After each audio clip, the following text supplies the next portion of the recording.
bienvenue sur ce numéro 48 de VoyageCast.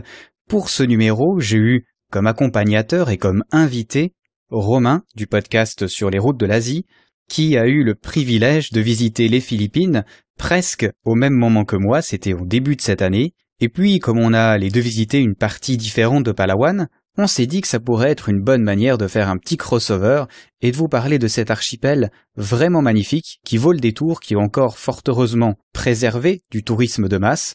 C'est encore le bon moment pour y aller. On a commencé par une des perles des Philippines avec Coron, une île entourée d'épaves de bateaux japonais, et même un lac intérieur avec un grand barracuda. Incroyable. Et puis ensuite, je vous ai emmené, sous la direction de Romain justement, à El Nido, une des destinations phares de Palawan, avec ses magnifiques plages, presque solitaires, et son island hopping. On a ensuite pris une route cahoteuse pour arriver à Port Barton, ce petit village fort sympathique, pour ensuite partir du côté de Sabang et de son incroyable et phénoménale rivière souterraine, je vous dirai mon avis là-dessus. On a ensuite passé par Porto Princesa, là où vous allez certainement arriver si vous allez à Palawan, pour finir sur Quezon, là où mon chemin s'est arrêté, là où j'ai arrêté ma route. Je vais vous expliquer pourquoi, et aussi pourquoi vous devriez quand même aller dans cette dernière petite ville, parce qu'il y a une île avec... Non, je vais pas vous dire, écoutez le podcast. Il y aura une petite surprise à la fin de ce VoyageCast. Je vais vous offrir les vagues d'El Nido. Vous voulez en savoir plus? Il faudra écouter le podcast malheureusement, mais à la fin, vous saurez tout. Entre les plages, les grottes et les prisonniers, bienvenue à Palawan. Bonne interview. Rentrez-vous ça dans la tête. Tout le travail à outcome, analyse, test de combustion, dosage protéique, stress tissulaire, bref, qu'est-ce que c'est? De la recherche en chimie. Nous, on ne produit rien, ça se fait en aval du programme. Comment ça en aval? Expliquez-moi. Il vous faut des virus vivants pour altérer les cellules. Les cultures sont extrêmement réactives. Vous devez opérer sur site et nous ne le faisons jamais. Ok, sur site. Où ça? Où on conserve les virus. Oui! Là où on ne peut pas aller avec une voiture. Où est-ce que c'est? À Manille. Aux Philippines. Bonjour et bienvenue sur VoyageCast, crossover avec Sur les routes de l'Asie, Romain. Salut Romain. Salut Jonathan. Alors bienvenue sur VoyageCast, ça me fait plaisir d'enregistrer avec toi. Dis-nous, t'es où? Eh ben moi je suis à Singapour, c'est là où j'habite et c'est là où je travaille. Ah d'accord, alors pour une fois je suis pas vraiment jaloux parce que nous aussi on a du soleil aujourd'hui, c'est vraiment magnifique. Sur les routes de l'Asie, en très très court, c'est un podcast qui parle de voyage mais seulement en Asie, c'est ça? Exactement, j'ai lancé ça en juillet 2013, ça fait pas tout à fait un an, et j'en suis à une quinzaine d'épisodes, donc c'est un magazine audio sur le thème voyage, aventure et découverte en Asie. En fait, l'idée m'est venue à la suite de discussions passionnées que j'avais avec l'aventurier Thierry Robinet, qui est un petit peu le fil rouge de l'émission comme je dis. Alors je précise qu'il est de ma famille, mais c'est pas pour ça que je l'interviewe régulièrement, mais bien parce qu'il a une connaissance incroyable sur le tourisme en Asie en général et en Indonésie en particulier, où ça fait plus de 35 ans qu'il vit maintenant. Il emmène par exemple des groupes et des équipes de télévision en Papouasie, on a parlé récemment de ça dans l'émission. À côté bien sûr j'essaie toujours d'avoir des invités intéressants qui ont des passions à partager sur des coins de l'Asie, qui ont réalisé un exploit. Par exemple il y a cette Française de Singapour que j'ai interviewée récemment qui a gravi l'Everest en 2012. Voilà, donc la raison d'être du podcast c'est d'exposer et de faire découvrir les merveilles de cet immense continent. C'est vrai que quand on commence à s'intéresser un petit peu à l'Asie, on est submergé quoi. La diversité, la richesse des cultures, les beautés naturelles, c'est fascinant. Et puis bon, c'est là où je vis et voyage depuis 7 ans maintenant, donc ça fait aussi pas mal de sens par rapport à ça. Ok, très intéressant, on va parler un peu plus à la fin, mais c'est vraiment chouette, j'ai bien aimé ton épisode sur Hong Kong, j'ai eu envie d'y aller après ça. Alors aujourd'hui on va parler des Philippines, on a été les deux en janvier, on s'est pas rencontrés malheureusement, on s'était pas encore mailés avant, c'est dommage, semaines, ouais. On aurait presque failli se rencontrer. On va parler de l'archipel des Palawan plus précisément, et tu avais quelque chose à nous dire un peu, que ça ressemble à quoi l'archipel des Palawan des Philippines, c'est grand, c'est petit Ouais, alors c'est important effectivement de situer un petit peu l'archipel, parce que bon, les Philippines, quand on regarde sur une carte, si vous tapez Philippines sur Google Maps, vous allez voir un petit peu le nombre d'îles, donc je crois que c'est plus de 7000 îles dans l'archipel, donc c'est plein d'îles découpées, déchiquetées un petit peu. Quand on zoome un petit peu, vous allez voir le nombre de petites îles, c'est assez impressionnant. Et en fait il y a 3 grosses régions aux Philippines, pour situer rapidement. Au nord, il y a l'île de Luzon, où il y a la capitale Manille. Au centre, il y a plein d'îles. On appelle ce groupe d'îles les Visayas. Et au sud, il y a une grande île qui s'appelle Mindanao, qui est d'ailleurs assez, à l'actualité assez mouvementée, parce que c'est là où il y a un peu les rebelles qui sévissent. Donc c'est une région qui est pas toujours évidente pour s'y rendre. Il y a quand même des coins où on peut aller. Et donc à côté de ça, si on regarde bien, si on dézoome un petit peu, à l'ouest, il y a une sorte de longue île qui part un peu en diagonale vers le nord de Bornéo, vers la région de Sabah, donc Bornéo, partie Malaisie. Et cette longue île, toute fine et voilà assez allongée, c'est Palawan. Et autour de cette longue île, il y a d'autres petites îles, et tout ça, on appelle ça la province de Palawan, en fait. D'accord, donc c'est quand même très très grand, hein, on met pas mal de temps à la traverser. Et là, du coup, on va parler de Coron, où toi tu as été, qui se détache quand même un peu de Palawan, hein, mais ça en fait partie ou bien comment ça fonctionne? Oui, ça fait partie de la province au niveau administratif, mais c'est bien détaché. Hein. Donc si on zoome maintenant sur Palawan, on va voir que la ville la plus au nord de Palawan, c'est El Nido, et si vous naviguez un petit peu plus au nord, il y a 2 grosses îles qui se détachent, dont l'île de Coron. Donc c'est quand même à quelques, je dirais, à vue d'oiseau, ça doit être à 100 km à peu près de El Nido. Et donc c'est encore un petit archipel composé de plein d'îles, et il y a plein de choses à voir là-bas. Alors, grande île quand même, Coron, c'est une ville? T'as une ville qui s'appelle Coron ou C'est ça, il y a Coron Town, donc c'est une toute petite ville, hein, c'est pas très grand, hein, et je crois que la province même de Coron, c'est à peu près 40 000 habitants ou 45 000 habitants. Donc c'est pas grand à l'image des Philippines, puisque les Philippines c'est quasiment 100 millions d'habitants, donc ça reste, on va dire, un petit bled, quoi. Tu y vas comment? Parce que alors là, ton île, elle a l'air quand même un peu perdue au milieu de nulle part, non? C'est ça. Oui, alors les Philippines, de toute façon, vu comment le pays est organisé géographiquement, l'avion sera votre meilleur ami, hein, en général. Donc il faut partir de Manille. Il y a des avions quotidiennement qui partent de Manille et qui vous emmènent à Busuanga. Donc Busuanga, c'est le nom de l'île la plus au nord de l'archipel de Coron. Donc voilà, c'est là où on arrive. C'est un petit aéroport. Je sais même pas si on peut parler d'aéroport. En fait, je pense que c'est un aérodrome. Et on y arrive avec un avion à hélice de type ATR. Et c'est une piste unique, donc il n'y a qu'une seule piste. On arrive au bout de la piste, on fait demi-tour. Donc ça vous plante un petit peu le décor. Et je crois d'ailleurs qu'il faut arriver avant la nuit parce qu'il n'y a pas de lumière sur la piste. Donc voilà, c'est un peu le côté rustique des Philippines, mais c'est ça qui fait aussi que c'est sympa. Et ce qui est très sympa quand on arrive dans cette région, c'est que donc on est sur un petit avion à hélice. Et on vole assez bas et on survole toutes les îles de Coron. C'est absolument magnifique. Les îles sont découpées. Il y a des collines assez rondes d'ailleurs, et il y a certaines de ces collines qui sont très boisées, donc il y a plein d'arbres, c'est très très vert. Et puis il y a d'autres collines qui sont totalement sèches, un peu pelées, un peu couleur orange marron, un peu de l'herbe séchée. Et ce mix là de couleurs et de topologie, c'est vraiment très très beau. Donc l'arrivée à Coron, c'est waouh, c'est un peu le bout du monde, quoi. Ça l'est, je pense. Hein. Déjà, les Philippines, c'est un peu le bout du monde, alors Coron, c'est encore pire. Hein. On peut y aller aussi en bateau depuis Manille. Hein. Il y a une espèce de grand bateau qui y va, mais c'est seulement une fois par semaine, je crois. Depuis Porto Princesa, on peut aussi y aller en bateau, mais c'est aussi une seule fois par semaine. Et puis, j'ai entendu qu'il y avait des bateaux qui partaient justement de l'île proche de Mindoro. Mais bon, enfin, le bateau, on va en parler peut-être un peu plus loin. Oui, enfin, l'avion, c'est quand même un peu plus safe et je pense un peu plus court aussi, hein, parce que oui, et puis confortable aussi, je pense, surtout. Ouais. Ah ouais, c'est pas évident. Mais pour ceux qui aiment l'aventure, il y a vraiment moyen de faire l'aventure aux Philippines. Je crois que c'est parfait pour ton podcast. Alors bon, voilà, on est arrivé à Coron, voilà, une petite ville, un petit aérodrome. On y fait quoi en fait? Parce que bon, c'est une île, on va à la plage. Alors, il n'y a pas de plage à Coron. Ça, c'est la première chose à dire. N'allez pas à Coron pour vous mettre sur une plage de sable blanc. Il n'y en a pas. Ou alors, il y en a dans des îles qui sont un peu loin de Coron. Il faut prendre un bateau, naviguer 2 heures. Il y a des petites plages, on va dire.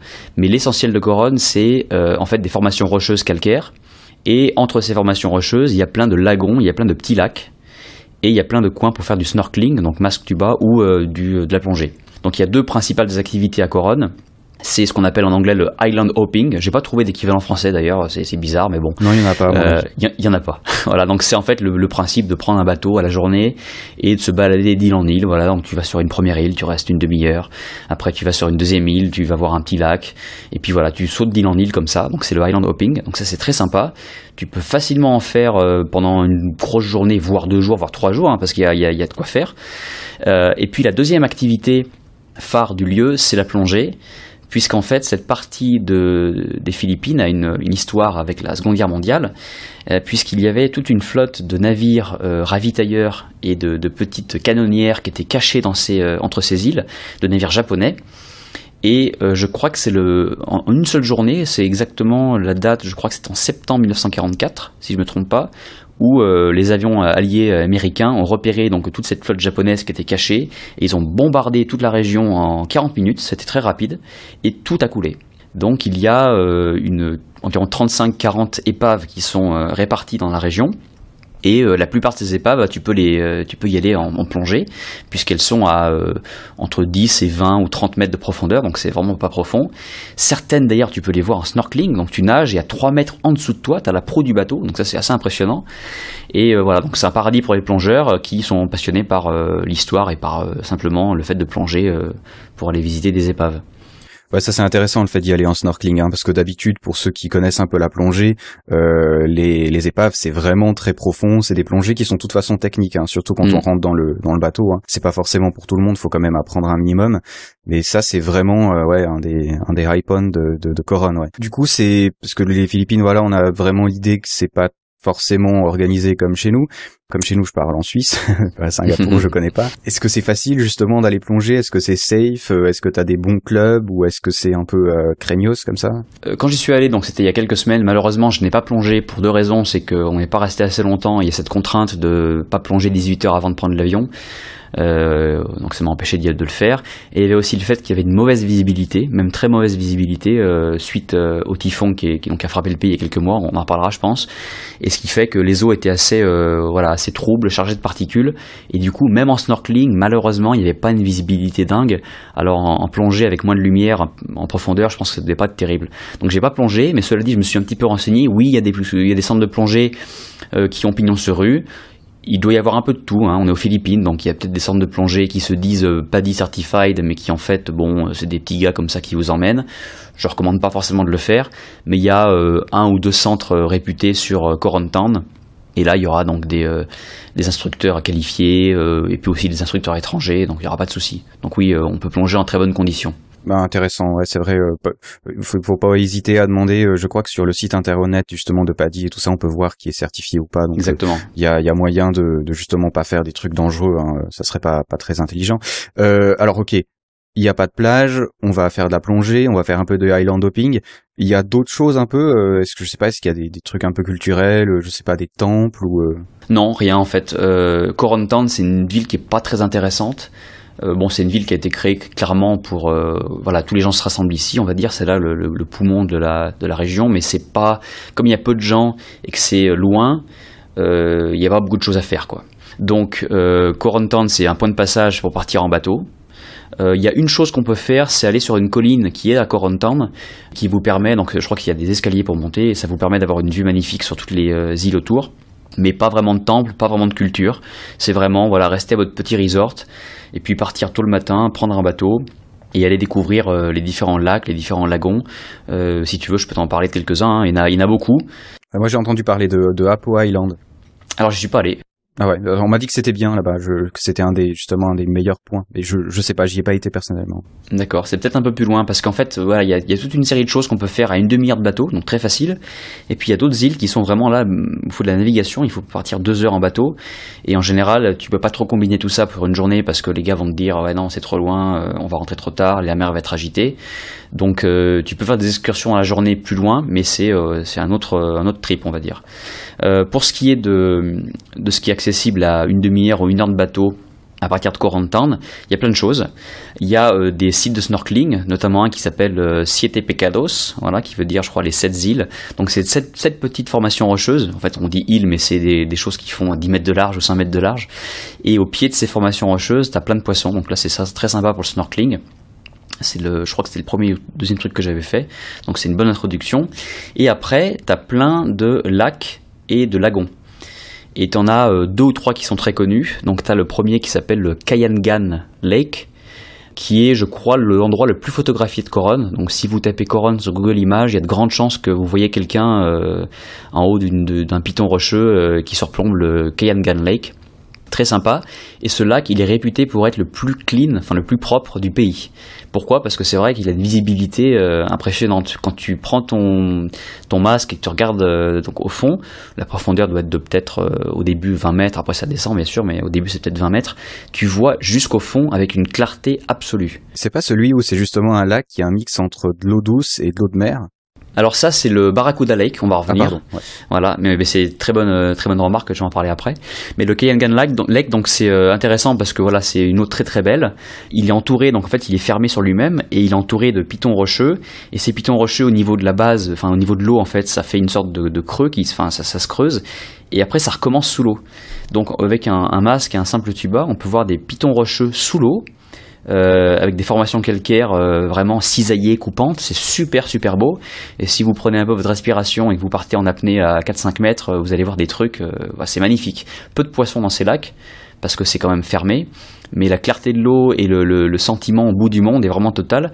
Moi quand j'y suis allé, pendant 20 minutes, il n'y avait personne, il n'y avait aucun touriste. Donc je me suis retrouvé, je me suis retrouvé au milieu, j'ai crié, il y avait un écho et tout, c'était vraiment... Voilà, un sentiment de bout du monde qui était superbe. Donc le Kayangan Lake, je pense que c'est incontournable.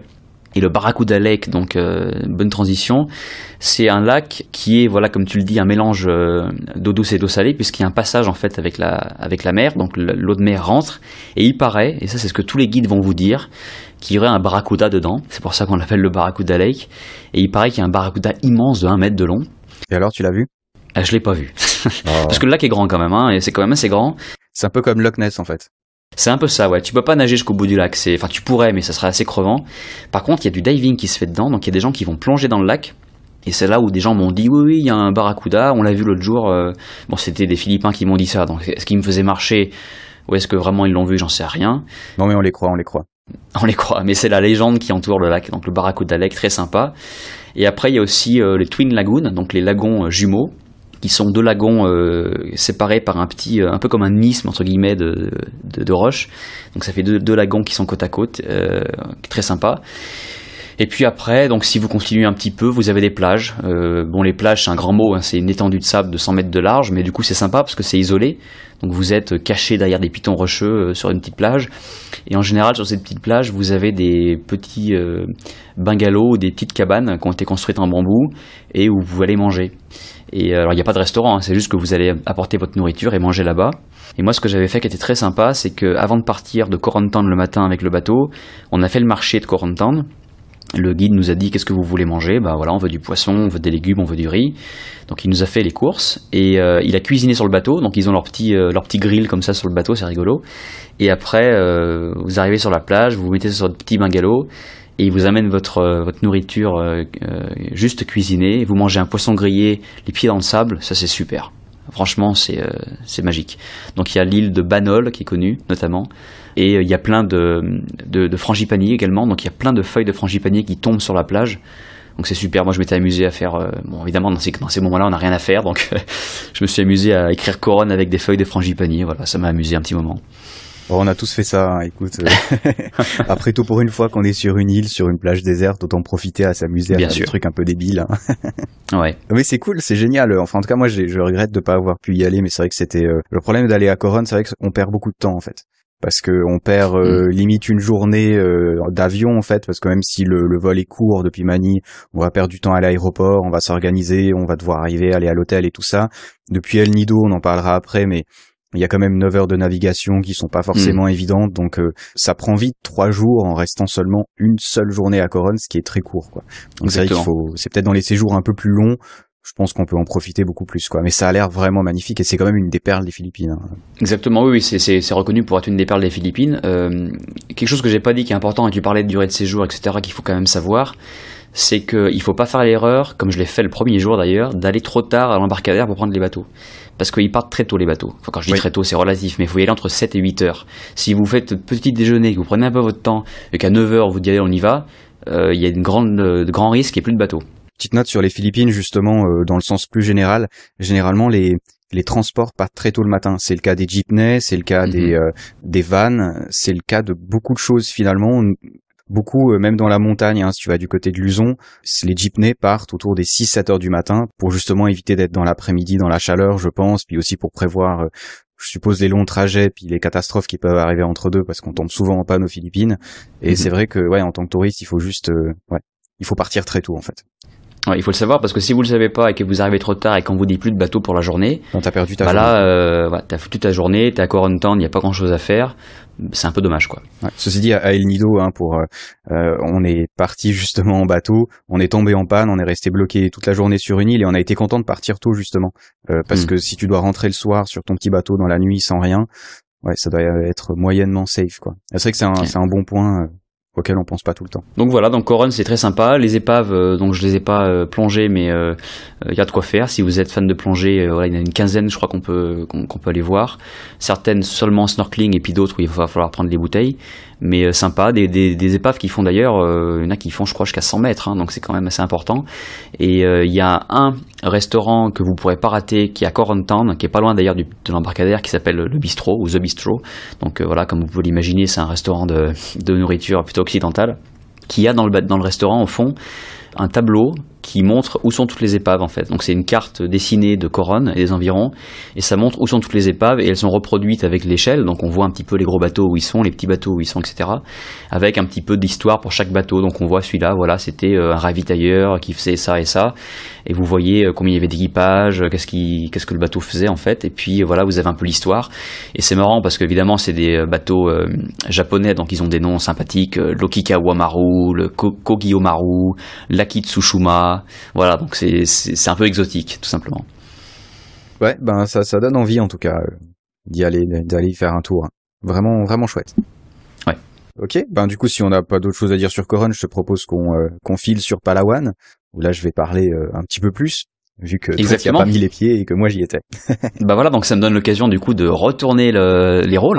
Donc Jonathan, VoyageCast, un cher confrère du podcasting, puisque tu as aussi un podcast. Parle-nous en 2 mots de VoyageCast. VoyageCast, ben c'est un podcast que je fais depuis bientôt 2 ans, que je dois être à 47 ou 48 épisodes enregistrés. Il sort chaque 2 semaines, comme le tien. Où pour le coup, je m'intéresse pas seulement à l'Asie, je m'intéresse au monde, on va dire. Où du coup, je suis peut-être un peu plus général. Où on a plutôt fait des pays. Pour l'instant, toi tu t'es intéressé à des villes, ce qui est intéressant quand on va vraiment dans des pays. Et à chaque fois avec des voyageurs différents, ils sont journalistes, blogueurs, podcasteurs, hommes de radio, écrivains, enfin plein de gens comme ça qui nous racontent leur voyage, qui donnent des conseils. On donne comme toi, on donne pas de conseils ni d'hôtel, ni vraiment de restaurant, c'est vraiment dans un sens général. Qu'est-ce qu'il y a à faire dans un pays, comment sont les gens, qu'est-ce qu'on y mange, qu'est-ce qu'il y a à faire. Puis après, il y a des thèmes qui sont un peu plus spécifiques, par exemple voyager en famille, voyager en autostop, ou un petit peu de philosophie de voyage aussi de temps à autre. Vraiment le voyage dans le sens large. L'idée c'est vraiment, t'écoutes VoyageCast, tu fermes les yeux et pendant 1h30 ça te permet de t'évacuer un peu du monde autour de toi, voyager en audio quoi. Enfin on a le même concept finalement. Hein. Ouais, je confirme. Et puis comme je suis auditeur, je valide ce que tu dis sur VoyageCast. Un très bon podcast. On essaye. Bon, bah c'est super. Alors toi, tu es parti aux Philippines il y a pas très longtemps, je crois, il y a quelques mois, non? Bah justement, j'y étais depuis mi-décembre jusqu'à mi-janvier. J'ai fait un mois là-bas à peu près, dont 2 semaines et demie. 2 semaines et demie sur Palawan, et puis après j'ai été sur Luzon où j'ai été voir les rizières en terrasse, dont j'essaierai de parler aussi dans un prochain podcast parce que c'est hyper intéressant. Mais vraiment je suis resté 2 semaines et demie à peu près sur Palawan. Ouais. Donc ça veut dire qu'il y a beaucoup de choses à voir, parce que 2 semaines et demie sur cette île qui paraît petite de loin, mais qu'en zoom elle est quand même très allongée, j'imagine que t'as dû en faire des choses. Oui, puis moi j'étais pas dans le stress. Le problème que beaucoup de gens ont aux Philippines, je trouve, des touristes, je veux dire, c'est que ils vont à Manille, ils passent à Cebu, ils passent de ville en ville en faisant un jour à chaque endroit. Et franchement, c'est pas du tout mon style de voyage et c'est pas non plus, je pense, qui a préconisé quoi. Je me dis autant rester sur Palawan. Et vraiment profiter, j'ai passé 3-4 jours au même endroit, et du coup c'est marrant parce que tu vois beaucoup plus la vie, tu vois beaucoup plus les gens, tu peux prendre beaucoup plus le temps en fait, au lieu de faire simplement les highlights d'un endroit, tu vas aussi faire d'autres trucs qui sont tout aussi intéressants et tout aussi rigolos quoi. Et après bon, tu connais la serveuse du restaurant et tout, je trouve que c'est beaucoup plus humain de voyager un peu plus lentement quoi. Et c'est aussi beaucoup moins éprouvant parce que je pense que beaucoup de voyageurs oublient que des trajets de 6-7 heures en van, ça te casse vraiment quand même. Le jour d'après, t'es content si tu peux aller te poser sur la plage et pas faire grand chose. Exactement, je suis bien d'accord.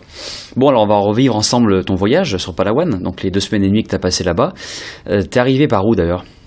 Alors je suis arrivé par Puerto Princesa parce que c'est le plus simple. Alors au début je voulais y aller en bateau justement, puis je me suis un peu brouté parce que le problème c'est que aux Philippines ça fonctionne sur le système américain avec les AM et les PM. Je suis pas du tout habitué, Donc je me suis trompé de 12 heures en fait. Donc du coup j'ai pris l'avion. Ouais ben voilà, on peut se dire expert du voyage et faire du podcast sur le voyage et faire des grosses conneries, hein, c'est tout à fait autorisé. Et donc du coup j'y étais en avion, ce qui est finalement beaucoup plus simple. Et puis depuis Porto Princesa, on va en parler après, mais qui est vraiment au centre de l'île de Palawan, je suis monté directement au sud en van, ça peut à peu près 6 heures de van pour aller jusqu'à El Nido, qui est justement un des endroits phares un peu de cette île de Palawan. Je te laisse juste reprendre ta dernière phrase, t'as dit je suis monté au sud. Monté au sud, oui effectivement, je suis monté au nord, mais de toute façon ça n'a aucun sens finalement. Si tu veux, non mais comme tu veux, hein, si tu veux la reprendre, reprends-la. Là je vais le garder juste pour rire. Ok, d'accord. Je suis monté au sud. Il y a des mecs qui font des cartes complètement à l'envers en te disant qu'en fait c'est le vrai sens, tu sais. Donc peut-être en fait je me suis pas trompé. Mais ça arrive souvent de dire totalement le contraire de ce que tu veux dire, quoi. Exactement. Oui, okay. Vas-y enchaîne, mais moi ça marche. On garde juste pour rire. Ouais, donc El Nido a un joli nom d'ailleurs. Qu'est-ce qu'on peut y faire et y voir à El Nido? Je crois qu'il y a des plages, non?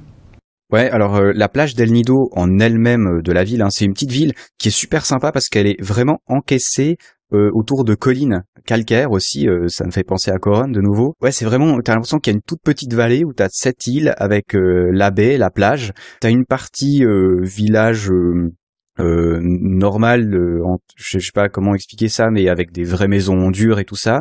Et puis t'as une autre partie qui est vraiment la partie village pêcheur, où t'as, on va dire que c'est beaucoup plus humble comme façon de vivre, avec vraisemblablement pas vraiment d'électricité, avec des vrais gens entre guillemets, comme on peut les appeler en tant que voyageurs. Donc c'est vraiment intéressant à voir ces deux parties de village en fait.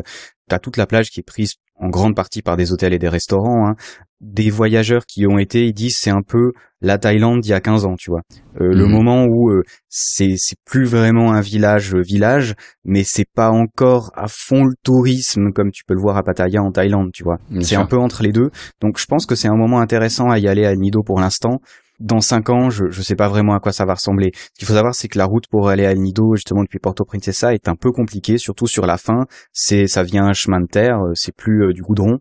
Et ils sont en train de finir cette route-là. Et paraît-il, quand cette route-là sera finie, il y aura beaucoup plus de voyageurs qui iront, donc ça perdra peut-être un peu ce charme que ça a encore un petit peu, quoi. Ouais, donc il faut clairement y aller maintenant, ça c'est sûr. Ouais, je pense. Et moi, à Nido, j'y suis jamais allé, mais j'ai toujours entendu dire qu'il y avait une plage magnifique, assez longue, je crois de plusieurs kilomètres. T'en as deux et les deux sont super sympas. Il y en a une qui est vraiment facile à y aller. Tu fais à peu près un quart d'heure de tricycle moto pour y aller. Ça s'appelle Las Cabañas, si je le prononce bien, hein, je sais pas, je l'ai jamais vu écrit. C'est une plage assez longue. L'intérêt justement, c'est qu'il n'y a pas encore d'hôtels qui sont construits. T'as un ou deux bars, un ou deux bungalows, tu vois, mais c'est vraiment encore très sauvage. T'as vraiment très peu de gens et c'est génial parce que c'est vraiment positionné parfaitement pour avoir le coucher de soleil. Et c'est magnifique parce que si tu veux c'est pas comme je sais pas, par exemple pour prendre une plage en Italie, hein, que tout le monde a dans l'idée, t'as la plage super longue, super droite et puis devant toi t'as juste l'océan. Là la plage elle est déjà beaucoup plus découpée et tu as des espèces de petites îles mais qui sont vraiment tout en rocher. Et ça c'est vraiment à El Nido, et quand tu fais du island hopping aussi, c'est vraiment des îles où t'as des grands rochers qui sortent de l'océan et t'as au milieu en fait une petite crique avec une plage qui peut faire 20-30 mètres de long, et ensuite tout le reste tu peux pas grimper sur l'île en fait. Donc ça fait vraiment ces gros blocs et c'est incroyable quoi. Ça fait vraiment un peu science-fiction comme ça. Enfin moi j'aime bien la science-fiction, donc c'est pour ça. C'est vraiment magnifique. Ça donne un caractère très spécial quoi. Maintenant je verrais l'océan sans rien, je me dirais mais il me manque quelque chose, tu vois. Cette plage là est vraiment superbe. Tu peux y aller facilement, ça coûte pas cher et comme j'ai dit il y a pas beaucoup de monde. Puis il y a une autre plage qui s'appelle Napgan Beach. Celle-là, il faut vraiment prendre un peu plus de temps, mais tu peux le faire à la journée aussi très facilement. Donc, où tu prends un tricycle, ça va te coûter un petit peu cher, ça va te prendre à peu près 1 heure pour y aller, la route est très chaotique, je conseillerais pas. Ou alors, tu peux louer une moto, ce qui coûte un peu plus cher, mais ce qui te permet d'être libre, justement. Et tu fais à peu près 40-50 minutes de moto. Au début, t'es sur la route, et puis après, tu traverses des villages et tout, tu traverses des rizières. C'est incroyable. Là, vraiment, t'as l'impression de faire du voyage, de faire de l'aventure, tu vois. Enfin, s'il y a rien de dangereux, il y a rien de spécial, il y a beaucoup de gens qui y vont, mais quand même, c'est l'aventure un petit peu, tu vois. Et après, t'arrives sur une plage qui fait 4 kilomètres de long, où il y a 10 personnes, quoi. Avec un sable super fin, des jolis petits rouleaux. C'est incroyable, quoi. Il y a rien à dire, je te dis, ça coupe le souffle quand t'arrives, quoi. Tu dis, mais c'est incroyable d'être dans un endroit pareil où il y a pas un hôtel, il y a pas une construction en béton, il y a rien, quoi. waouh, quoi. Et tu penses que c'est cette géographie un peu compliquée qui fait que c'est un peu protégé du tourisme de masse et qu'il n'y a pas ces hôtels qui vont longer la plage, ou est-ce que c'est parce que simplement on n'est pas encore, les gens ne connaissent pas encore assez cet endroit? Pour moi, c'est une question de temps, hein. Écoute, honnêtement, enfin, tu vois, dans mon esprit, je me dis, mais si j'avais $100,000, j'achèterais la moitié de la plage, quoi. Enfin, je veux dire, c'est des endroits, tu y vas et tu sais que t'as la chance d'y être, parce que forcément, un jour ou un autre, il va y avoir des hôtels là. Tu sais, c'est des endroits tellement beaux que tu dis, mais n'importe quel promoteur cherche des endroits pareils. Alors après, c'est vrai que les Philippines, on va pas en parler trop en détail parce que c'est pas le sujet du podcast, mais c'est pas forcément évident pour des étrangers de s'y implanter. Il faut s'allier avec des Philippins. C'est vrai aussi que là, la route est une vraie catastrophe, hein. Tu vois, là, tu te mets à devoir faire 10 kilomètres de route dans les rizières. C'est très compliqué, c'est très très lent. Donc heureusement que cette lenteur des Philippines évite qu'on ait encore ça, tu vois. Mais je me dis, forcément, les Philippines ont besoin d'argent comme tous les pays et ils vont forcément finir par vendre ça. Mais maintenant, et je pense pour les quelques prochaines années, il faut y aller, quoi. C'est incroyable. Moi, je reste avec ces images dans la tête, un des plus beaux souvenirs, quoi. T'es là dans ton hamac et t'as personne autour de toi, c'est incroyable. Ouais, mais je pense que ce qui fait aussi que les Philippines sont encore assez protégées du tourisme de masse, c'est la difficulté d'accès, tout simplement. Quand on arrive à Manille, on n'est pas du tout arrivé. Je veux dire, Manille, c'est une ville finalement assez peu intéressante, et il faut vraiment sortir de Manille, et dès qu'on sort de Manille, c'est compliqué. Soit il faut prendre des avions, soit il faut prendre des bus sur 10-15 heures, et l'avion encore, en général, c'est pas terminé, comme tu le dis. Après, il faut faire encore de la route, sur des routes chaotiques, etc.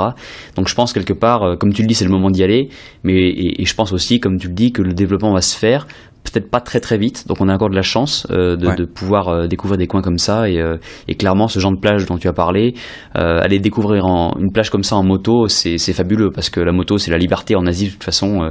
N'importe où tu vas en Asie, dès que t'as une moto entre les mains, t'es libre, quoi.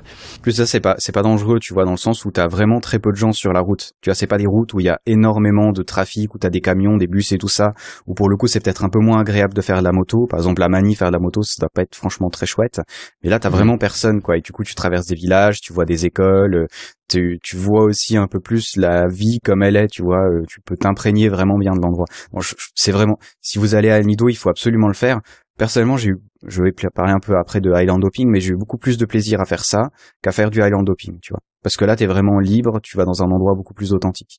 Mais, enfin, c'est un choix, tu vois, mais vraiment, pour moi, il faut le faire, quoi. Et avec ça coûte quoi? 600 pesos pour la moto la journée, tu vois, donc, c'est pas excessif, hein. Très bien. Est-ce que t'as encore un truc à dire sur El Nido, ou on passe à ton étape suivante? Ouais, peut-être juste court. Tu peux faire beaucoup de Island Hopping, hein, c'est-à-dire, c'est très organisé à El Nido, hein. C'est là où tu vois que le tourisme arrive quand même bien. Peut-être juste un petit détail, il n'y a pas d'endroit où tu peux retirer de l'argent à Nido. Donc c'est à Palawan, le seul endroit où tu peux retirer de l'argent, c'est justement à Puerto Princesa. Donc vraiment se gaffer quand tu voyages. Malheureusement, il faut encore voyager avec pas mal de monnaie sur soi, parce que sinon on est un peu paumé. Mais El Nido est vraiment très très safe, hein. On peut y sortir tard la nuit sans qu'il y ait de problème. Justement, le fait que ce soit très isolé et qui est aussi des puits de gaz naturels pas loin, fait que c'est dans des endroits qui sont très très sûrs, et ça c'est un avantage en Asie, je pense. Vraiment là, c'est très safe.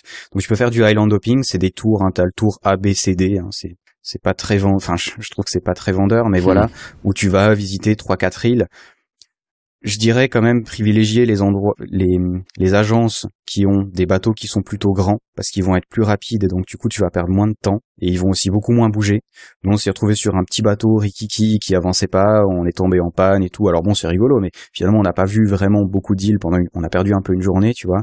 Et où tu vas dans des îles qui ont des noms qui sont vraisemblablement pas très philippins, tu vois, genre Paradise Island, Helicopter Island, tu vois. Enfin, non mais tu sais, enfin, il faut le dire quand même. Je trouve les Philippines, le côté un peu décevant des fois, c'est justement que c'est tellement, il y a tellement eu d'influence de partout, et notamment américaine, que t'as pas ce côté culturel, tu vois, que tu peux avoir dans beaucoup d'autres endroits. Tu vois, tu parlais des temples par exemple, il y en a pas, quoi. Mais ceci dit, l'ambiance de la ville est très sympa.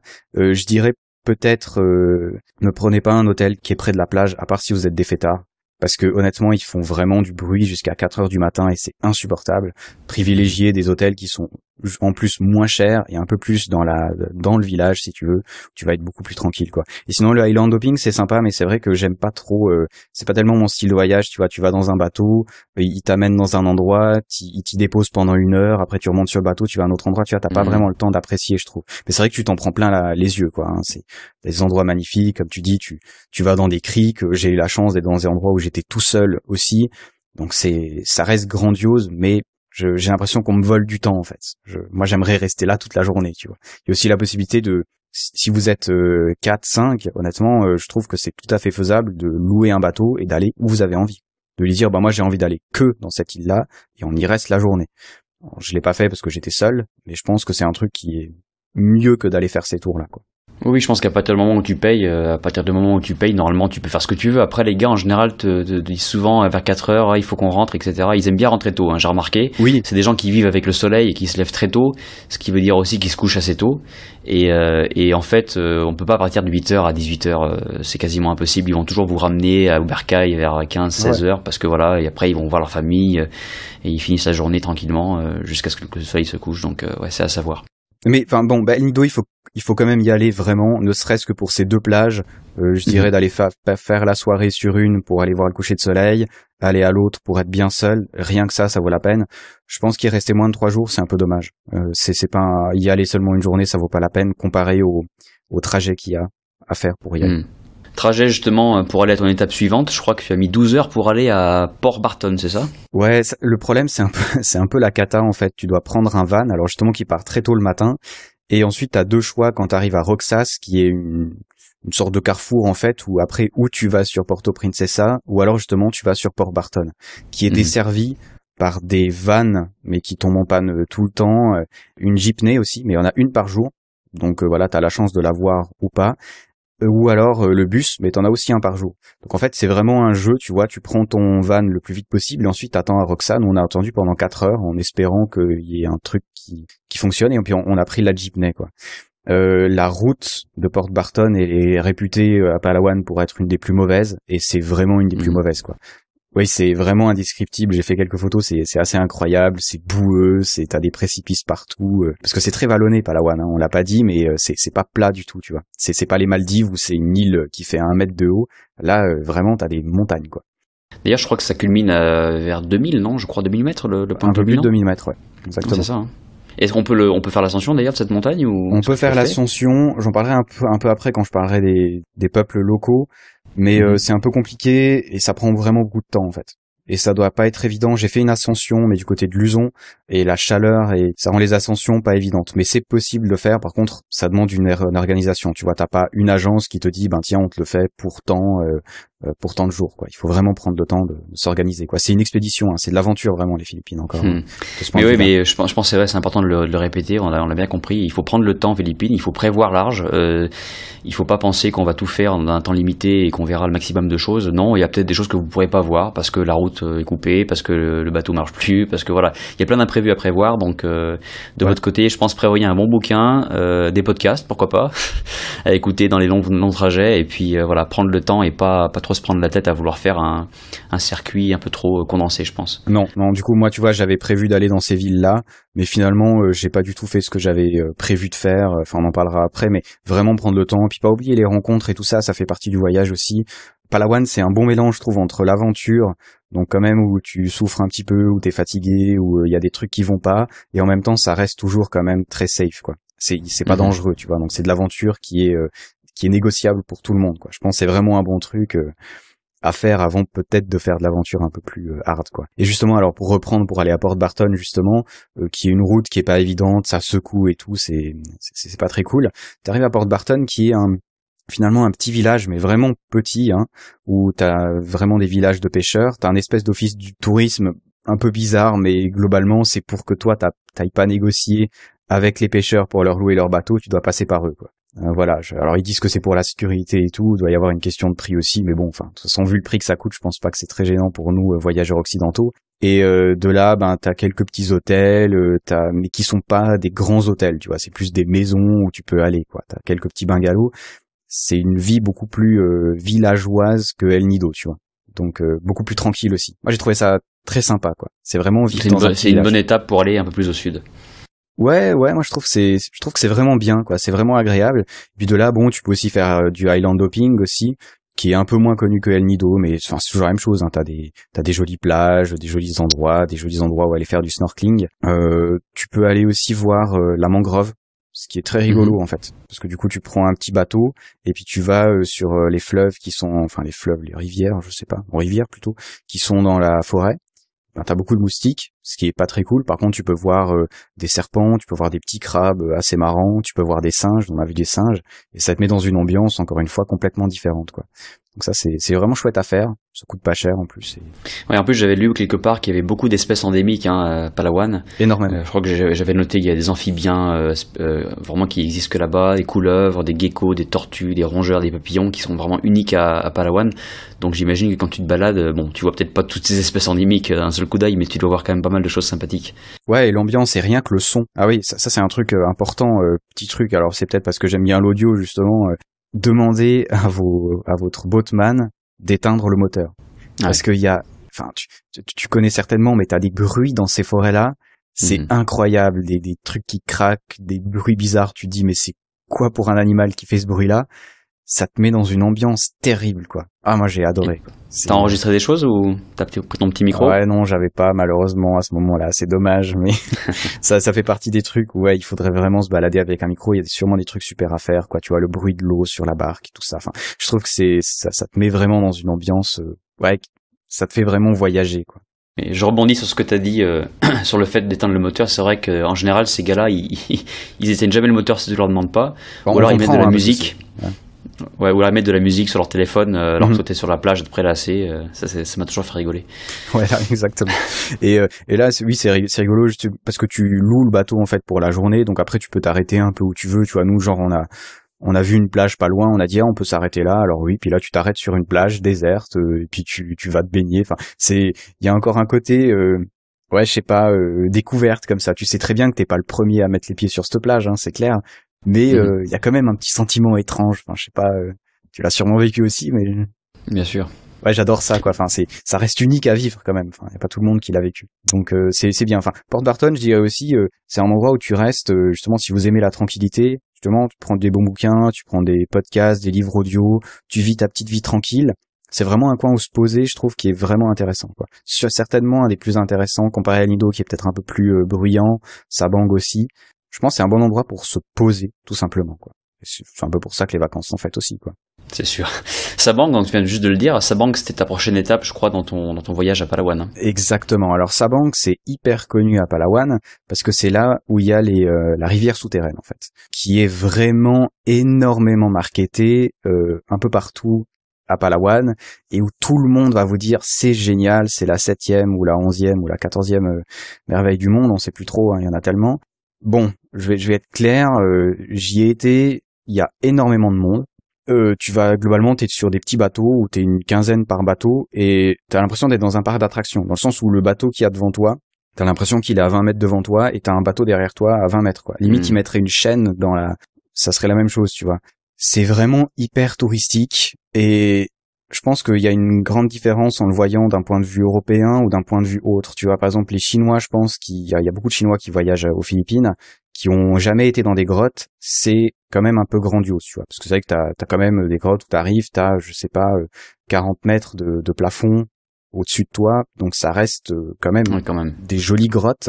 Pour un Suisse comme moi, par exemple, où j'ai déjà fait un petit peu de spéléo, on a l'habitude de ces belles stalactites brillantes, des cristaux un peu et tout ça. Alors là, il y a pas du tout de ça, si tu veux. C'est vraiment de la roche volcanique, calcaire, qui est, enfin pour moi en tout cas, je la trouve pas forcément intéressante. Il y a aussi une technique assez rigolote et c'est pour ça que c'est intéressant de voir les Philippines, comment elles évoluent. Les guides qui sont sur les bateaux vont te raconter plein de bêtises en fait pendant que toi tu es dans ta grotte. Tu vois, genre ils ont exprès mis un casque parce que tu dois mettre un casque en rentrant, ils ont exprès mis un casque quelque part dans la grotte, puis ils disent ah tiens, c'est un mec qui est mort, ou bien ils disent ah il y a un crocodile, puis ils font plouf, puis ils font c'est un des voyageurs qui est tombé. Alors tu vois, bon, il y a des gens qui aiment ça, tu vois, le côté un peu parc d'attraction à l'américaine où t'es emmené, c'est un peu l'aventure. Moi, tu vois, quand je vais voir une grotte, je suis plus, j'ai envie qu'il y ait pas de bruit, j'ai envie de pouvoir explorer le truc et tout. Tu vois, t'as les chauves-souris, donc t'as aussi des bruits qui sont très sympas avec les chauves-souris. Et je te parle de ça parce qu'après je vais parler de Quezon. Là, tu peux avoir justement cette ambiance-là. Et là, pour moi, c'est un peu trop touristique. C'est aussi il faut le dire, un peu compliqué à s'organiser pour aller. Alors moi, j'y étais en indépendant. Je pense que c'est plus facile de payer quelqu'un pour le faire pour toi, en fait. Parce que sinon, tu dois aller dans un bureau, te faire un permis, l'amener dans un autre bureau, te faire un autre permis. Enfin, c'est vraiment l'organisation à la philippine, tu vois. Et du coup, tu perds beaucoup de temps. Et ce qu'il faut savoir aussi, c'est que tu peux pas aller tout le temps dans les caves. S'il y a trop de vagues, s'il y a eu de la pluie, s'il y a eu XXX, tu peux pas y aller. Ouais, donc ça faut le savoir aussi. Ça fait partie des désagréments ou des imprévus, comme je disais tout à l'heure. Il faut.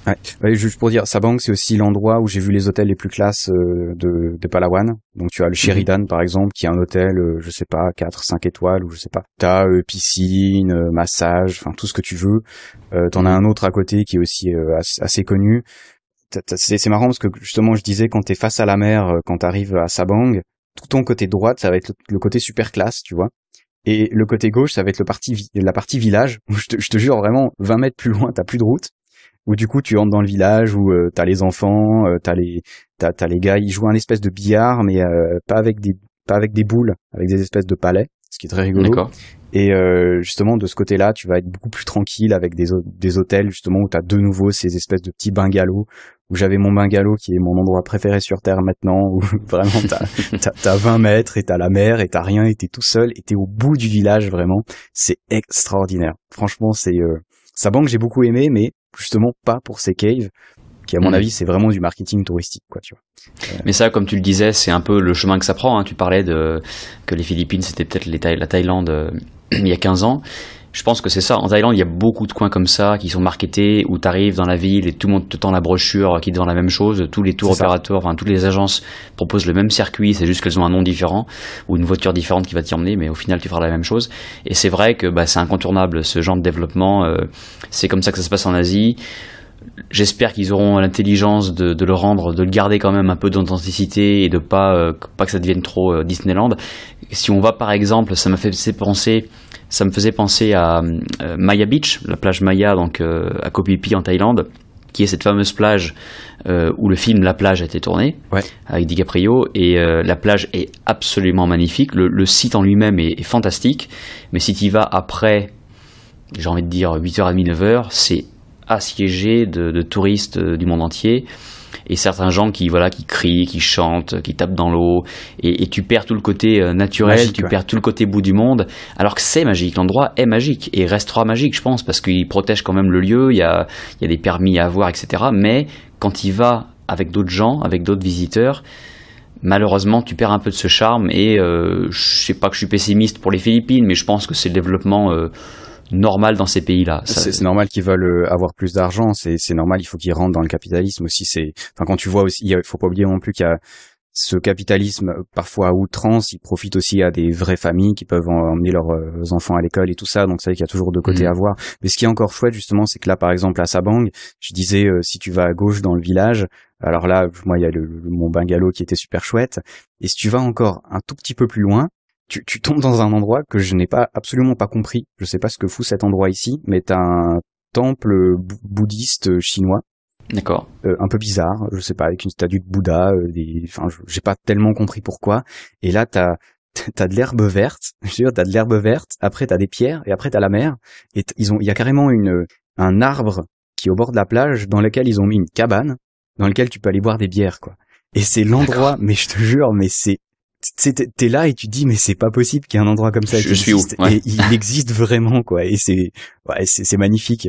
Il y a deux autres trucs à faire à Sabang, hein. Tu peux aussi aller voir la mangrove, qui est sympa aussi, qui est moins organisée aussi, mais tu peux y aller. Il faut y aller tôt pour aller voir les oiseaux, et sinon tu vois des singes, t'en vois beaucoup. Donc c'est très rigolo, enfin, tu vois les arbres et tout, c'est chouette. Et puis de l'autre côté du village, t'as une cascade, alors qui est très petite, hein, franchement, tu vois, encore une fois, pour nous Suisses, c'est une cascade rikiki on fait même pas attention quand on passe à côté, mais je pense aussi qu'il faut pas oublier qu'il y a beaucoup de pays où il y a pas forcément, qui sont très plats, où les gens ne voyagent pas vraiment, et eux, une petite cascade comme ça, c'est sympa à regarder, quoi. Bien sûr. Et pour le coup, t'as aussi des Philippins, donc des vrais gens, des locaux, qui sont là en train de boire des bières, en train de pique-niquer, en train de mettre leur bière dans la cascade pour les refroidir. Donc c'est rigolo aussi, il y a un côté hyper humain, tu vois. C'est pas forcément fantastique, mais c'est un joli endroit où passer un peu de temps. Super. Mais on en parle souvent de la chaleur des Philippins, de leur côté jovial, qui aiment bien déconner, qui aiment bien faire des blagues. Ouais, je pense que c'est pas si faux. Profiter de la vie tout simplement. Il faut vraiment se laisser aller. Puis encore une fois, quand on parle de ces endroits-là, c'est pas des endroits qui sont dangereux, tu vois. Donc tu vois, des fois on a un peu de la peine à rentrer en contact avec la population parce qu'on se dit bon, alors là il y a le risque qu'ils t'arnaquent parce qu'ils vont te vendre un truc 2 fois plus cher, mais enfin ouais, tu vois, je veux dire, on le sait, puis c'est pas grave quoi, je veux dire, c'est normal. Mais bon, donc Sabang, pas forcément y aller pour la rivière souterraine, sinon je pense que ça reste un endroit assez chouette à aller. Alors avant la dernière étape de ton voyage à Palawan qui était Quezon, tu es passé par Puerto Princesa qui est donc la capitale de Palawan, qui est là où tu atterris. C'est une ville, j'imagine, comme toutes les villes où on atterrit en premier lieu, qui est pas ultra intéressante, ou est-ce qu'il y a des choses sympathiques à y faire?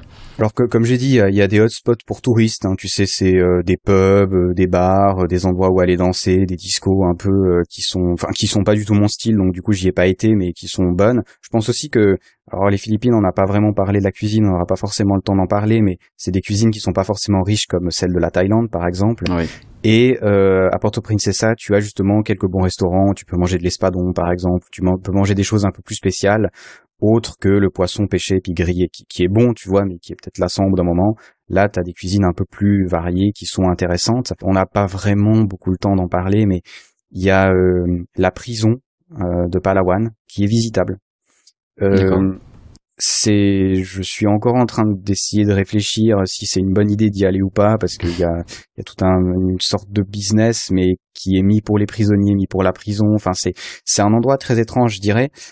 J'ai pas envie de conseiller d'y aller parce que j'ai pas envie que tu vois même on n'a pas beaucoup d'influence, mais j'aurais pas envie que cet endroit devienne touristique parce que ça serait malsain. Mais je pense que un voyageur ou quelqu'un qui est intéressé par le côté humain, qui va discuter avec les prisonniers, qui va, tu vois, moi par exemple j'ai dîné avec les gardes et 10 minutes après j'étais en train de discuter avec des prisonniers, donc t'es dans des situations qui sont très étranges, je trouve qu'ils sont un peu mind game, tu sais, qui dans ta tête, tu te dis, mais qu'est-ce que je fais là? Est-ce que je fais bien d'être là? Et en même temps, tu discutes avec un gars qui fait 20 ans de prison, donc c'est très étrange. Je trouve que c'est un des endroits les plus étranges que j'ai jamais visité au niveau des relations humaines, où même en sortant et même maintenant après un mois d'analyse, je n'arrive pas à savoir. Enfin, je trouve que j'ai bien fait d'y aller parce qu'au niveau humain, c'était hyper intéressant, mais en même temps, je ne sais pas ce que doit faire le touriste dans cette situation. Je ne sais pas ce que le voyageur doit faire. Donc déjà, faut dire que visiter une prison, c'est quand même assez particulier en soi. Bon, alors attends, je savais même pas qu'on pouvait visiter une prison. Je vais peut-être dire, je vais peut-être mal commencer. Prison, c'est une prison qui fait des milliers d'hectares, où quand tu rentres, tu peux rentrer, tu fais de la moto. Hein. Pour te dire, donner une idée, dans la prison, hein, je me suis perdu en moto, j'ai traversé une rivière et il y avait des moutons sur la route. D'accord. Tu vois un peu le style, quoi. Donc c'est une prison, si tu veux, où t'as un quartier haute sécurité et moyenne sécurité que pour le coup je n'ai pas été visité parce que je trouvais que c'était malsain d'aller voir ça. Mais sinon tu as des prisonniers qui sont en sécurité minimum, qui travaillent dans les rizières, qui ont des élevages de tilapia. Tu as tout un endroit de la prison qui sont une piscine naturelle en fait. Ils appellent ça piscine naturelle, en fait c'est une rivière avec un tout petit barrage et où les gens vont se baigner et où tu as plein de familles qui viennent de Puerto Princesa, qui viennent là pour se baigner, pour faire du barbecue, et tu es dans l'enceinte de la prison. Mais où tu n'es pas fouillé pour rentrer, où tu n'es pas fouillé pour sortir, où qui a pas de mur. C'est très étrange et je trouve que, par exemple, pour un anthropologue, c'est d'une richesse incroyable. Le mec, il peut rester habité là toute sa vie, tu vois. C'est hyper intéressant, mais c'est vrai que ça reste une étape un peu spéciale dans le voyage et ouais. Enfin, je sais pas si je m'exprime bien sur le truc. Mais... Oui, je comprends, mais je pense que ça dépend de chacun, effectivement. Voilà, chaque personnalité est différente et chaque voyageur a des attentes différentes. Certains peuvent être curieux, certains peut-être que ça les branchera pas du tout. Mais c'est bien de savoir que ça existe, c'est bien de savoir que tu as tenté l'aventure et que tu t'es retrouvé dans des situations comme ça un petit peu étranges. Et l'aventure, si on se pose des questions sociales, reste intéressante. Il y a aussi un petit le Butterfly Garden qui est très petit, mais il y a des petits papillons, c'est mignon. Et ce qui va me permettre de faire un peu la liaison avec Quezon, où il y a ce qu'ils appellent les primitives ou ils les appellent les True Blood aussi, qui sont donc les vrais habitants des Palawan, parce qu'il faut savoir que les Palawan, comme finalement les Philippines, c'est un peu une construction. Enfin, c'est des peuples qui ont voyagé d'île en île. Là, à Palawan, si tu regardes l'origine des gens, il y en a beaucoup qui viennent de Malaisie quand même. Et donc tu as trois justement True Blood ou primitive. Hein. Primitive, c'est dans le sens pas primitif. Ils ont des os dans les oreilles. Hein. C'est vraiment qu'ils étaient là avant. Quoi. Tu as les Batak, les Tagbanwa et les Totes Battus. Je le prononce certainement très mal, désolé pour eux, mais où tu as justement 1 ou 2 habitants de ces villages dans ce Butterfly Garden.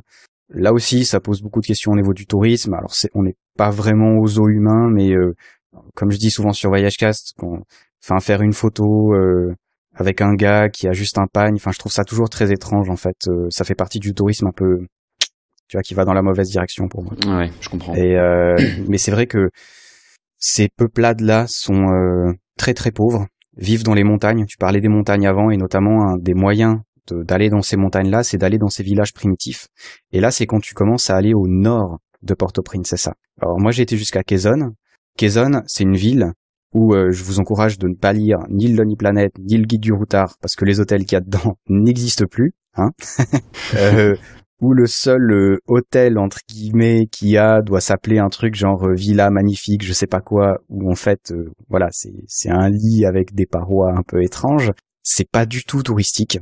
Moi j'étais, je pense, le seul blanc là-bas. T'as un marché, vraiment marché local quoi, enfin c'est très rigolo, mais tu vois que les gens n'ont pas l'habitude de voir beaucoup de touristes. Donc c'est un peu étrange comme sensation. Pour le touriste, faut pas y aller. Pour le voyageur, ça peut être intéressant. Tu as un musée qui s'appelle le Tabon Cave Museum, qui est très petit, hein, vraiment, parce qu'il y a une île qui est pas loin de Quezon, justement. Tu vas en bateau, tu fais à peu près, 15-20 minutes de bateau à peu près, où tu as pour le coup des très très grosses grottes, mais où les gens ont vécu il y a des milliers d'années, tu vois. Donc où ils ont trouvé des ossements, où ils ont trouvé des vases. Et là pour le coup c'est très intéressant parce que moi j'y étais vraiment dans toute l'île où il y a les caves. J'étais seul avec mon guide et t'es seul au milieu d'une grotte avec ta lampe de poche, des chauves-souris, puis des bêtes bizarres qui marchent sur le sol. Et là pour le coup tu vois, tu retombes dans ce que j'aime, le côté c'est de l'aventure parce que c'est quand même rigolo, t'es seul dans une grotte monstrueuse avec ton guide, puis en même temps il y a absolument rien qui peut t'arriver, tu vois. Donc je trouve que c'est un assez bon équilibre, tu vois, entre le petit frisson mais pas le grand frisson, tu vois. Ouais. Et pour le coup ça c'est assez chouette à faire, je trouve. Par contre, ce qu'on m'a dit à Quezon, parce que c'est pour le coup le seul truc vraiment touristique de la ville, hein, il n'y a pas vraiment grand chose à voir. Au niveau des plages, on n'est plus du côté de Sabang, Port Barton où il y a des belles plages. Là, il faut prendre le bateau pour aller en voir et c'est pas du tout organisé, hein, il n'y a pas du tout de tourisme là. Et là, les gens m'ont dit par exemple, et c'est le seul endroit où on m'a dit ça en Philippines, quand le soleil se couche, tu rentres dans ton hôtel, tu fermes la porte et tu sors pas. Et D'accord. Alors, il faut le voir de plusieurs côtés. Déjà, ils se méfient beaucoup parce que le moment où j'y étais, 3-4 jours avant, il y avait des policiers qui s'étaient fait taper dessus violemment. Ils ont dû aller à l'hôpital par des populations locales. Il y a des sortes de comme rebelles en fait, si j'ai bien compris. Et puis justement, ces populations primitives n'ont pas beaucoup d'argent et le problème c'est qu'il y a beaucoup d'Américains et de Chinois qui vont dans ces régions-là, qui déforestent complètement et qui vont miner parce qu'il y a des métaux précieux à miner, hein, tout ce qui est nickel, chrome et tout ça, des métaux qui sont très intéressants.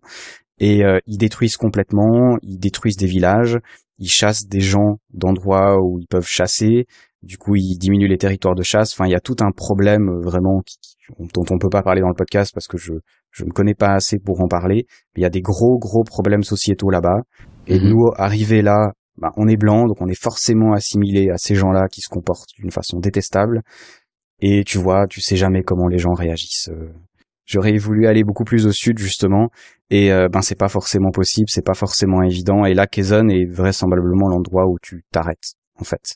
Je suppose qu'on peut y aller plus loin en tant que voyageur, peut-être un peu plus préparé, ou un journaliste ou quelque chose comme ça. Mais je suppose que c'est dangereux. On dit aussi qu'il y a des musulmans dans le sud et que ça pose aussi problème parce que l'autre côté est chrétien. Je sais pas vraiment si c'est vrai, donc je veux pas m'avancer trop là-dedans, mais bon, bref. Et toi, t'as déjà eu ce genre de situation justement où tu t'arrêtes parce que J'ai pas vraiment été dans des zones à risque, on va dire, ou à la limite de zones à risque, mais le fait est que j'ai été dans pas mal de pays où il y a ces zones-là, et tu le sais. Je pense que, bon, il y a toujours le bon sens évidemment à avoir, et puis discuter avec les gens, c'est toujours ce qui est le plus important. Si toi tu sentais pas que c'était possible d'y aller, je pense que c'est parce que c'était pas possible, tout simplement. T'as dû sentir qu'il y avait peut-être un petit malaise là-bas. Ce qui est seulement dommage, c'est que évidemment ces zones qui sont un peu fermées ou qui sont un petit peu restreintes, c'est souvent les plus belles du pays. Je dis ça parce que par exemple en Birmanie, la Birmanie maintenant s'ouvre clairement au tourisme de masse, mais les zones du nord par exemple qui étaient pendant des années interdites aux touristes commencent petit à petit à s'ouvrir et c'est visiblement extraordinaire. Donc j'imagine que si tu vas plus au sud de Quezon, à Palawan, ce sera peut-être pas forcément mieux que ce que tu as vu au nord, mais certainement qu'il y a des choses très intéressantes. Donc il faut espérer simplement que ces problèmes se résoudent assez rapidement pour qu'on puisse y aller. Mais non, j'ai jamais trop été dans des zones comme ça. Tout simplement parce qu'effectivement il faut garder bon sens et puis et pas trop faire n'importe quoi quand on est en voyage non plus et c'est toujours bon à savoir. Je sais qu'à Mindanao au sud des Philippines il y a aussi des zones un petit peu à risque. Ça me permet de rebondir sur un épisode que j'avais fait dans mon podcast avec Jean Béliveau qui est ce Canadien québécois qui avait fait le tour du monde à pied en 11 ans et 2 mois. Voilà, donc il avait traversé l'Asie à pied. J'avais appelé l'épisode de l'Inde au Timor à pied parce que c'est ce qu'il a fait en à peu près 2 ans et il a traversé les Philippines, toutes les Philippines du nord au sud, donc de Luzon à Mindanao, et lui est allé dans la zone à risque de Mindanao, et il explique très bien d'ailleurs dans l'épisode qu'il s'est fait escorter par l'armée. Donc pendant plusieurs jours ou semaines, je sais plus, il y avait des militaires qui l'escortaient.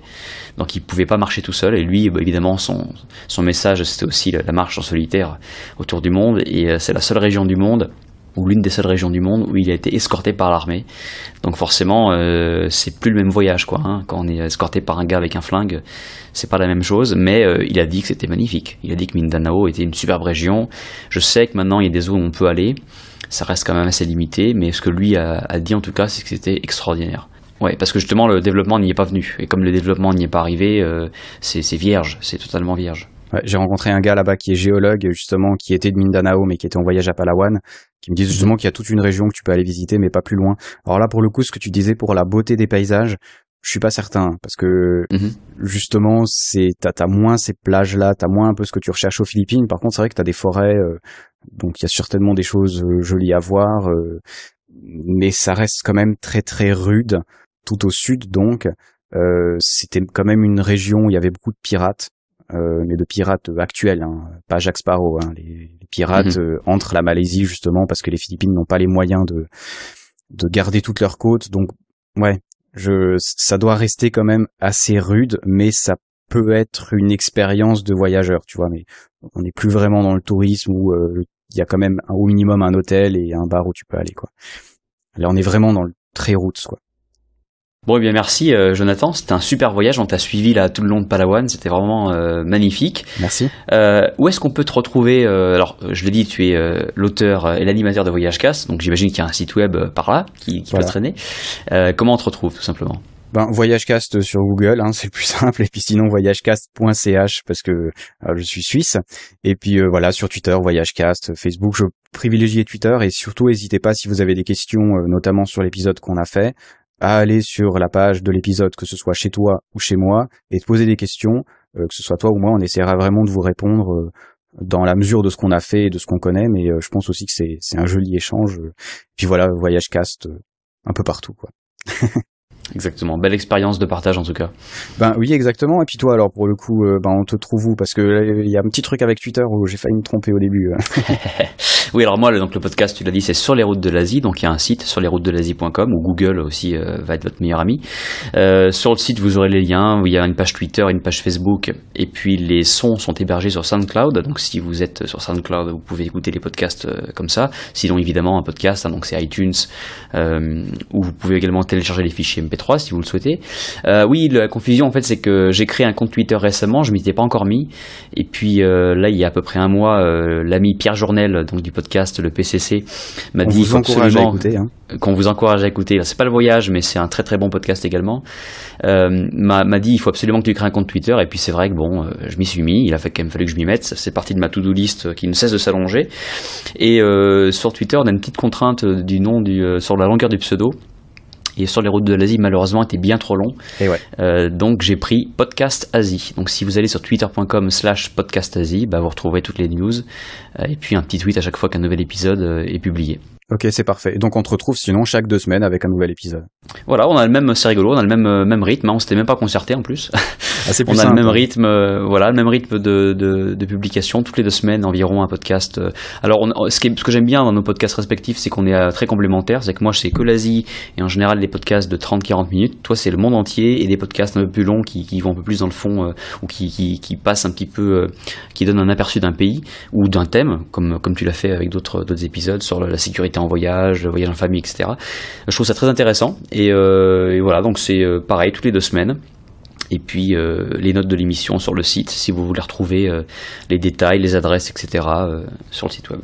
Ben, c'est intéressant, ça fait plaisir en tout cas d'avoir un peu des podcasts comme ça qui parlent de voyage, qui parlent d'autres choses. Je pense qu'il y a des jolis échanges à faire et ouais, vraiment de pouvoir voyager en audio, je trouve ça merveilleux et on est de plus en plus de toute façon en train d'arrêter de prendre ces gros guides comme le Lonely ou comme qui sont bien quand même mais qui ont tendance justement, on l'a vu sur les Philippines par exemple, à être, alors pour le coup pour les Philippines, oubliez-les, hein. Il y a tout qui est faux à l'intérieur, hein. Les prix, à part les durées de trajet entre les endroits, tout est faux, hein. Les hôtels sont fermés, il y en a d'autres qui sont ouverts, donc oubliez tout ça et je pense que le podcast c'est justement un bon moyen d'exposer le voyage d'une façon aussi plus humaine, je trouve, et tant mieux qu'on essaye de le faire.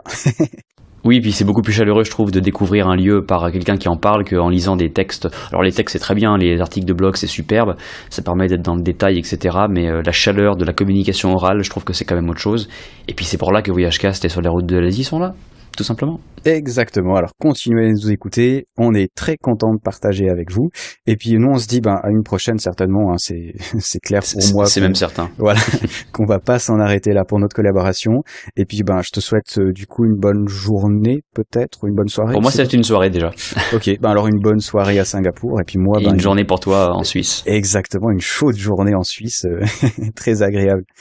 Alors, à la prochaine, salut Romain. Merci Jonathan, salut. Vous avez l'air perdu. Ah bon? Vous allez où?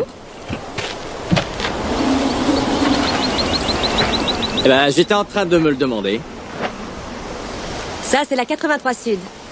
Et celle-ci vous amène à la I-40 en direction de l'Est. Et si vous prenez à droite, ça vous conduit à Amarillo, Flagstaff, la Californie. Et si vous repartez dans cette direction, vous trouverez un grand rien du tout jusqu'au Canada. J'ai saisi. Bon, très bien. Bonne chance, cowboy. Merci. Et encore un grand merci à Romain d'avoir participé à ce crossover avec moi. C'était vraiment une expérience assez sympa pour une fois de jouer à l'interviewé. Vous pourrez d'ailleurs écouter cet épisode avec un début et une fin un petit peu différents. On a quand même tenu à garder le caractère de nos podcasts respectifs. Vous pouvez l'écouter sur lesroutesdelasie.com. Je vous invite vraiment à y aller. Les sujets sont traités un petit peu différemment que sur VoyageCast et bien sûr centrés sur l'Asie, mais c'est vraiment très intéressant et il va aussi beaucoup plus en détail sur certaines villes où il a eu le privilège d'aller en vrai, ce qui n'est pas mon cas par exemple. En tout cas, vraiment très belle rencontre, et ce n'est certainement pas le dernier épisode que nous faisons ensemble, bien au contraire, il y a beaucoup à échanger. Et un petit merci aussi, une petite pensée à Bruno de Trip Connection qui a pensé à nous mettre en relation. On s'était vu de loin sur le web, mais grâce à lui, on a commencé à parler, et ce podcast est la première de nos collaborations. Comme je l'ai dit, il y aura certainement d'autres épisodes sur les Philippines, en tout cas un, puisque j'ai eu la chance d'aller aussi du côté des montagnes et des rizières en terrasse. Ça se fera sans doute dans quelques mois quand j'aurai trouvé un invité qui a été aussi dans ces endroits et qui peut en parler d'une bonne manière. J'ai déjà des idées, mais c'est vrai que c'est un peu compliqué quand on commence à organiser des rendez-vous avec l'autre côté du monde. Il faut voir les connexions, les téléphones, est-ce que le son sera bon et tout ça. C'est pas si évident que ça, mais ne vous inquiétez pas. On va parler des Philippines encore sur VoyageCast, il y a beaucoup de choses à dire. Pour ce qui est des films qui ont été présentés dans cet épisode, eh bien, le premier, c'est Bourne, l'héritage. Vous vous souvenez sans doute qu'il y avait, sauf erreur, ces 3 films, hein, Bourne Identity, Bourne Supremacy, ou je me rappelle plus, qui étaient des films somme toute assez sympathiques. Hein. J'ai bien aimé le premier, après ça avait tendance à se répéter un peu, mais qui a redéfini un peu l'action au cinéma certaines fois, avec cette steadicam qu'on déteste actuellement tous dans les films d'action. Vous savez, ce phénomène qu'on avait la caméra qui bouge énormément pendant l'action pour rendre le truc réaliste, qui a quand même tendance à vous faire vomir quand vous regardez ça au cinéma. Bon bref, c'était quand même innovant à l'époque, et c'est pas mal, même si certains réalisateurs devraient sortir un peu de ce truc-là et essayer d'autres systèmes, hein. La caméra qui est stable, c'est sympa aussi de temps en temps. Bourne, l'héritage, que je n'ai pas du tout aimé comme film. Franchement, il est vraiment mauvais, je trouve. Les scènes d'action sont pas terribles, c'est du déjà vu dans tous les autres Bourne. L'histoire est complètement incompréhensible, même si vous avez déjà suivi les autres Bourne. Enfin, je trouve que ça se tient pas et que c'est mauvais, quoi. En fait, il y a rien à dire, c'est mauvais, c'est totalement inintéressant. Il y a des moments dans le film où vraiment aller chercher un paquet de chips, discuter avec celui qui est à côté de vous, ça n'a aucun intérêt. Bref, un film qui n'a aucun intérêt, mais où ils vont effectivement à Manille. Vous verrez pas grand-chose de Manille, hein, il faut être clair, mais bon, bref, c'était à signaler. Le deuxième film, qui est Seul au monde, vous l'avez peut-être deviné avec Tom Hanks, qui est un film que la majorité d'entre vous ont vu et dont on se rappelle généralement pour 2 choses. La première, c'est l'omniprésence du logo FedEx absolument partout pendant tout le film. Et la deuxième chose, c'est ce ballon appelé Wilson avec qui Tom Hanks a des superbes discussions sur son île déserte. C'est un film, honnêtement, que je trouve extrêmement long pendant le milieu. Le début est assez intéressant jusqu'à l'accident d'avion. La fin pourrait être intéressante parce qu'on se demande comment il va se réintégrer à la vie normale. C'est pas un spoil, hein, vous inquiétez pas, c'est Hollywood, donc de toute façon Tom Hanks arrive vivant à la fin, ça on en est sûr, hein, vous vous en doutez. Moi je trouve que c'est pas un bon film, même s'il y a quelques belles images. Il est à noter que le film en lui-même a été tourné aux Fidji pour l'essentiel, mais qu'il y a quelques images qui ont été tournées à El Nido, à Palawan. Je suppose que c'est quand il arrive sur l'île et certaines scènes sur la plage, mais c'est très difficile à savoir pourquoi ils ont été aux Philippines alors qu'ils avaient une île déserte aux Fidji. J'en sais rien et j'ai pas été chercher trop loin non plus, il y a certainement des explications. Bon bref, en tout cas, il y a eu un petit bout des Philippines dans ce film-là. Vous l'avez certainement tous vu, donc j'ai pas besoin de vous dire que, voilà, il a pas forcément beaucoup d'intérêt. Il y a 2 autres films qui ont été tournés aussi aux Philippines, je profite de m'étaler un peu, qui sont pour eux 2 excellents films, qui sont Apocalypse Now et Platoon. Les 2 ont des scènes qui ont été tournées aux Philippines, je les ai pas revues pour savoir lesquelles c'était, mais si vous les avez jamais vus, c'est 2 excellents films. Un extrait d'Apocalypse Now a d'ailleurs été utilisé dans un de mes podcasts où on avait parlé du Cambodge, parce qu'ils ont été tournés beaucoup au Cambodge. Bref, fini de parler de cinéma, on va parler un tout petit peu de voyage. Dans 2 semaines, le prochain épisode, il s'agira d'un débat, plutôt d'une conférence suivie d'un petit débat, qui a été enregistré à l'Université populaire du voyage, qui est organisé par le Grand Bivouac. Ceux qui écoutent VoyageCast le savent, je fais partie de la villa du Grand Bivouac, où j'apprends justement à essayer de faire du reportage et où je vais essayer de faire mon premier reportage qui se passera au Canada. Et un de nos professeurs a justement fait une conférence qui était publique, qui était intéressante, où il parlait des rapports entre la Chine, l'Inde et l'Afrique, et de ce qu'on peut appeler les nouvelles routes de la soie. C'est une conférence très intéressante. Lui-même, Jean-Jacques Boileau, est vraiment un très bon conférencier, je trouve. Il a des idées très arrêtées, je me permettrai en fin de podcast de nuancer certaines choses qu'il a dit durant la conférence, mais vous le savez, les bons conférenciers ont toujours des avis très arrêtés qui sont facilement attaquables. Mais c'est parce qu'ils ont envie de nous faire réagir qu'on les écoute finalement, donc c'est un vrai talent de faire ça. Donc, on n'était pas tous d'accord avec ce qu'il disait, mais on était d'accord pour dire que c'était un très très bon débat, qui je pense a toute sa place sur VoyageCast, et comme il a accepté que ce soit diffusé sur Internet via VoyageCast, eh bien on va en profiter.